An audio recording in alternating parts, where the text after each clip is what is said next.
Today, we're going to be testing out the hero Mini Pekka. He collects pancakes, as you can see by the bar, passively. But when he's attacking, he collects pancakes faster. The more pancakes you get, the higher level the Mini Pekka will be after you pop the ability. You also are going to get upgraded stats from attack, health, and you'll get extra heal for the Mini Pekka when you drop the ability, allowing him to stay alive longer and hit significantly harder. Let's dive into some games and show the true strength of pancakes. Hear me out. My mission is to get the Mini Pekka hero to the highest possible level. I want to use it on defense because it charges up its ability a lot more and the bar goes a bit faster to filled when you are attacking on defense and creatively keeping it alive a little bit longer. So I'm going to try to go and use skeletons here. His Mini Pekka will not target ours. He's popping the ability early and he's going to zap. So he just one-shot me. That's tragic. That was well played on SK's level. I mean, hey, sometimes it happens. I am going to get a firecracker shot on him, but damn, level 13 Mini Pekka is insane. I want to use the Hero Knight, but at the same time, I think it's better for us to wait a little bit and go in for Ice Spirit in the other side and then go in for Rail Hogs and potentially use the Hero Knight to retarget the Sparky later on. I can't believe he's got Golden Knight with Sparky in his deck. A little bit sinister for our sir. I could Mini Pekka and then go for a Skeleton Surround on the Sparky and get the best possible transaction that way so then the Sparky doesn't hit anything important. And then we could maybe even Ice Spirit here. I wonder how this goes. If he's zapping, he's overspending. I'm going to click the Mini Pekka ability so we can level it up so it stays alive a little bit longer. Then I'm going to throw down Vines. Maybe I get a shot. Oh my gosh. Let's go. The power of heal is unreal. Because we're able to get that extra heal value from the Mini Pekka, taking the damage and then healing back up and then getting level 12 for extra health on top of that, we're able to cripple SK's tower despite him having a pretty nice defensive arsenal. Like he had minions, he's got Sparky, but I only really needed to use the Mini Pekka on defense to incinerate the Sparky and then bounce back with the timed Vines to hold our opponent's tower in place too. There were a lot of different things we can do. I might go in for a Knight and then click the ability here so then he doesn't end up hitting. Oh no, he finessed me a little bit. He did finesse me. We can get another Mini Pekka down. It's okay. The Knight can just take a bit of a beating for us. It's all good. Meanwhile, our Mini Pekka is marvelously collecting the most miserable position for our opponent possible. I'm going to go in for Vines here to keep the Mini Pekka alive a little bit longer. Then I'm going to get a +5 level advantage. Level 16 Mini Pekka in the house, boys. There's no way he's stopping this. This is the pay-to-win experience no one ever wants to witness. Oh my gosh. We're going to go for the Knight so then the tower retargets off of the Mini Pekka onto the Knight, and SK doesn't even know what to do. The game is utterly over. Level 16 Mini Pekka might be the most broken thing in the existence of Clash Royale, and this isn't even on ladder, guys. This is tournament standard, level 11 to level 16 +5 level advantage. All right, here's our next deck. Let's get into it. Let's dial in to win. So, you already know SK is probably not ready for Mini Pekka Part 2 because these decks are super strong. I do not think that the Hero Giant is even resembling the strength of the other heroes, to be honest, just to keep it candid with you guys. If I were using the Hero Giant, I would probably hurl that thing out of the game. Just how it has to be. All right, let's send it a little bit. Let's go offensive with the Mini Pekka Giant at the bridge. SK's probably wondering what he did to deserve this, and honestly, I'm sorry, bro. This just had to be done. We got 2 Mini Pekka levels. Let's go in for a zap and then just hopefully one-shot it, right?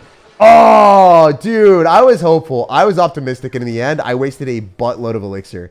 So that was probably one of the worst decisions of my life. It happens, though. It'd be that way. I tried to test the strength of my card against someone that's really good at the game, and I all-in, and it didn't work. Oh, it happens, guys. It happens. We're still running a Sparky deck, so it doesn't matter in the grand scheme of things because I can still take a tower. But I have to do more cheesy tactics. Probably have to embark on a journey with multiple heroes. Oh, no. Not how we wanted to play today, buddy. All right, he's going to log this. I just had to cycle something in front so I could get my Sparky protected. I'm probably going to go for minions here. Maybe we're able to melt something that he drops on top of the Sparky. He fireballs me. I'm a little sad. I'm going to go for a Heal Spirit. The Mini Pekka does not one-shot it anymore. All right, well, it did 2-shot, so it's still really rough for us. We do have Hero with Musketeer, and honestly, I'm not screwed, I think. I think we're fine. I think he loses the Mini Pekka without too much damage. Okay, all right. That zap saved my butt. Jeez. All right. We still got cheese. We still got cheese. I can go for giant. I can split the skeleton army. We got to whisper a little bit. He doesn't hear us, you know? He's going to hear it from his soul right now. He's going to start screaming when he realizes what we're about to do to him. What we do is we go for the skeleton army split, but we keep the giant in front of the general, so the general doesn't walk in front. So we're going to use a slow moving unit like this. Keep the skeleton flowing through. The general should... Okay, general staying behind. That's great. I was wondering if it was going to work. We might just straight send it a little bit. We can go for our Sparky here as well. He'll definitely think about fireballing us. I think he's going to fireball. He just lost the expo. We can now go for our minions. He's going to have to log. Wait, the general stayed alive for forever. Oh my gosh, if I zap this and then I just clap his Mini Pekka with ours, we might be able to get a level advantage too. Chuck another giant in front. He had to fireball it. The Mini Pekka's still alive. Oh, come on. We had him, boys. We actually had him. That offense was elite. And it didn't work out. I really thought we had him there. All right, hear me out. We still got pushes. For days, for months, for years out here. He's going to click an ability. He's going to overcommit, I hope. It's not going to... Okay, it's going to kill me. I need a zap. So he doesn't fireball me. Okay, we're still alive. We're still alive out here, boys. No, we're dead. That was a fun game. As you guys can see, if you do shenanigans, splitting up the skeleton army and having the giant tank for it, you can create really gruesome pushes. Even if you're screwed and feel like you lost the game, there's still a shot that you're able to come back. I mean, if that level 13 or 14 Mini Pekka hit his tower there midway through the game, I think I would have won. Okay, so I might have messed up a lot in the second match, giving our opponent an advantage to the point that I was at 500 health, so there's really no way for me to win after that.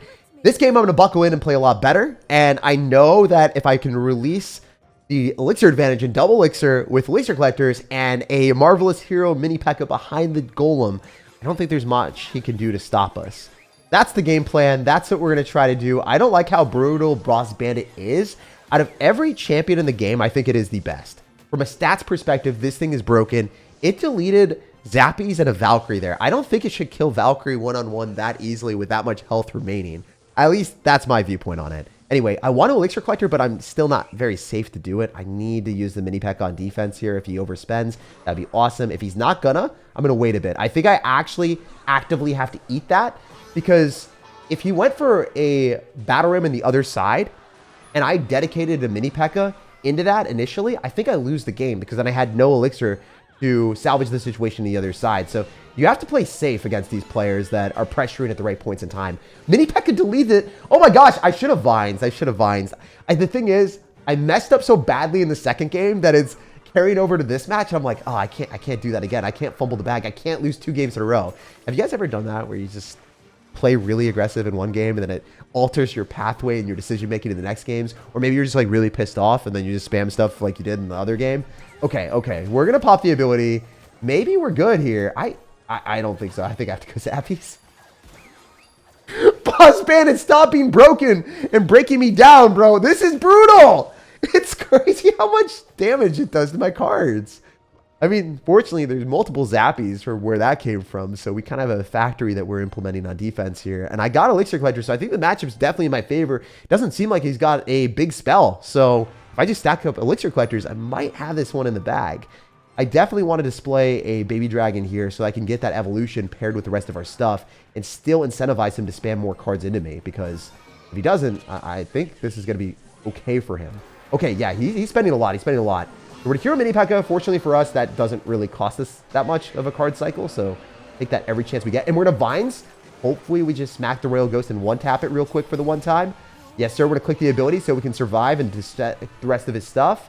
I'm going to go Golem in the back because we have the Mini Pekka counter push and we know that he has to go into that. Mini Pekka doesn't end up getting a shot, but it's all good. We're going to sack a little bit of damage here depending on what he does. No, we're not sacking anything. We can fully defend. We're going to Baby Dragon as well. And then we're going to go for Valkyrie just to guarantee that none of those Barbarians make their way through. I love using the Baby Dragon evolution. I think specifically with the hero Mini Pekka, that's where we're going to get the maximum utility from it.